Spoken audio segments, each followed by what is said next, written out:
बहुत समय की बात है। रामपुर गांव में दो भाई रहते थे। एक का नाम था रमेश, दूसरा का नाम था दिनेश। रमेश बहुत ही गरीब किसान था। उसका घर कैसे भी चलता था। वो लकड़ी काटने का काम करता था। सुनो, मेरे लिए ना रोटी बना कर रखो, मैं तुरंत आता हूँ। रोटी नहीं है। रोटी नहीं है, दाल ही बना कर रखना, मैं तुरंत आया काम करके। ठीक है। यहाँ रमेश की पत्नी दाल बनाती है।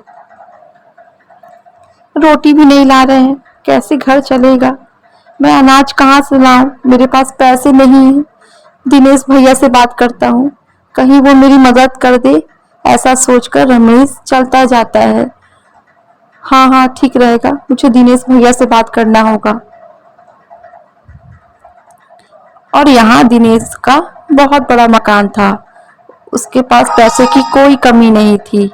वो थोड़ा घमंडी जैसा था और अपना एक पैसा किसी से चलने नहीं देता था।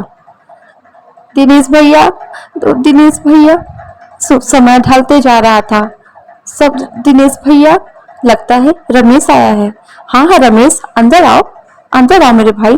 क्या हो गया, क्या परेशानी हो गया तुम्हें? अंदर आओ, अंदर बात करते हैं। हाँ भैया, चलिए मैं आपको बताता हूँ। इतनी घबराए क्यों हो? दिनेश ने रमेश से पूछा। भैया, मेरे पास अनाज नहीं है। अनाज क्या, मेरे पास पैसे भी नहीं है कि मैं अनाज खरीद सकूं। क्या खाऊंगा मैं, मेरी पत्नी क्या खाएगी? मुझे कुछ पैसे दे देते। अरे मैं दे देता, पर मेरे पास अभी पैसे नहीं है। जैसे मेरे पास पैसे होंगे मैं दूंगा। हाँ भैया, मुझे दीजिएगा, बड़ा उपकार होगा आपका मेरे पर। अरे रमेश, तुम आए हो? आओ आओ, खाना खाकर जाना। नहीं नहीं भाभी। ठीक है दिनेश भैया, भाभी मैं चलता हूँ। ऐसा कहकर रमेश वहां से चल देता है। वो काफी दुखी रहता है। मैं अनाज कहाँ से लाऊंगा और पैसे कहाँ से लाऊंगा? अपनी पत्नी से क्या बोलूं? क्या हुआ? अनाज का इंतजाम हुआ? अरे तुम घबराती क्यों है? मैं कहीं ना कहीं से इंतजाम करूंगा। जल्दी कीजिए जी, बड़ा भूख लगा है। कितने दिन दाल खाएंगे? हाँ हाँ, मैं इंतजाम करके आता हूँ। ऐसा कहकर रमेश वहां से चल देता है। वो बड़ा दुखी रहता है।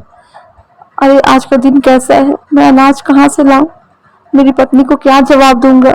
आखिर उसको भी तो कुछ खाने का मन करता है, और वो क्या मांग रही है? अनाज ही मांग रही है ना। ऐसा कहकर वो फिर लकड़ी काटने लगता है।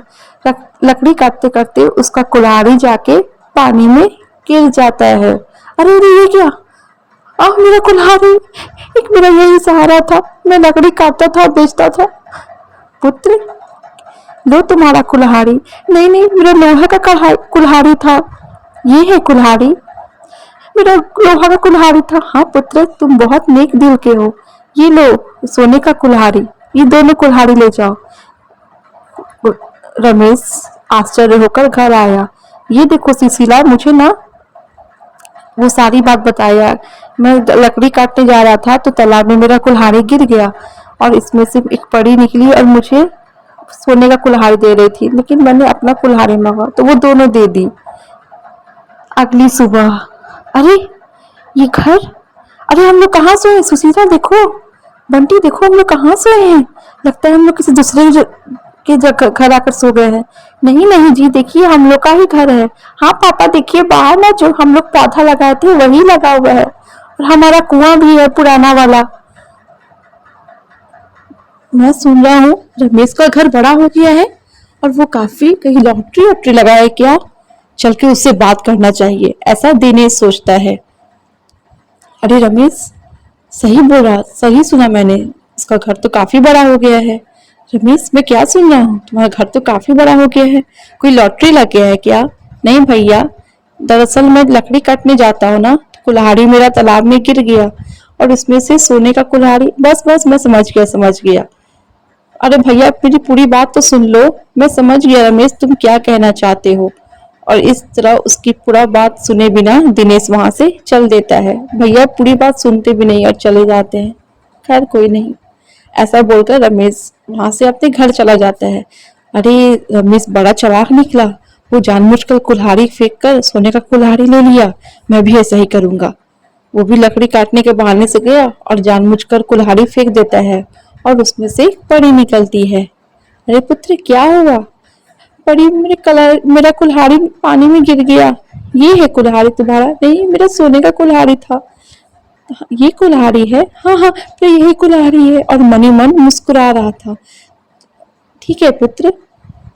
और वो इतना खुश हो गया, देखो मुझे सोने का कुल्हाड़ी मिल गया, अब हमारा घर भी रमेश के घर से बहुत बड़ा हो जाएगा। उसका छोटा था तो बड़ा हो गया, हमारा तो बड़ा है और बड़ा हो जाएगा। अरे आप सही नहीं कर रहे हैं। तुम चुप रहो, तुम्हें क्या पता, चलो सोते हैं, कल देखना कैसा चमत्कार होता है। और दिनेश की पत्नी मनी मन घबराई हुई थी, ये क्या कर रहे हैं, वो समझ ही नहीं है। और दिनेश सपना में खो जाता है, हमारा घर बड़ा घर हो जाएगा। अगली सुबह, अरे सुनते हैं, ये देखिए हमारा कपड़ा को क्या हो गया, और मटकी में अनाज भी नहीं है। हमारा कपड़ा क्या हो गया? मैं आपसे बोली थी, आप ये सब चक्कर में नहीं पड़िए। अरे साहब चुप रहो, मुझे क्या पता था ये सब हो जाएगा, मुझे रमेश से बात करना पड़ेगा। रमेश, तुमने मुझे क्या बताया? देखो मैंने वैसा ही किया। आपने ऐसा किया मतलब? मतलब मैं भी कुल्हाड़ी फेंका, लेकिन मुझे ना सोने का कुल्हाड़ी मिला, और ऐसे में मेरा घर और उल्टा हो गया, छोटा हो गया। भैया आपको तो वैसे एक तो करना नहीं चाहिए, क्योंकि मेरा ना कुल्हाड़ी गलती से गिरा, और उसमें से रानी पड़ी मुझे कुल्हाड़ी सोने का दे रही थी, लेकिन मैंने अपना कुल्हाड़ी मांगा उनसे, और वो उन्होंने मुझे खुशी से दोनों कुल्हाड़ी दिया, और आपने सीधा सोने का कुल्हाड़ी मांग लिया। आपको ऐसा नहीं करना चाहिए। अब आपको रानी परी से ही माफी मांगना पड़ेगा, और आप मेरी पूरी बात सुनते भी नहीं है भैया। रमेश मुझे माफ कर दो, मैं भले तुमसे बड़ा हूँ, लेकिन मेरी सोच बहुत छोटी है, अब मैं क्या करूँ? रमेश तुम ही बताओ। भैया आपको जाकर रानी परी से माफी मांगनी चाहिए। हाँ हाँ, तुम ठीक कह रहे हो। परी रानी मुझे माफ कर दीजिए, अब कहाँ है, मुझे माफ कर दीजिए, मुझसे गलती हो गई, मुझे ऐसा नहीं करना चाहिए था। इतना देर के बाद परी रानी आती है। हाँ पुत्र बोलो।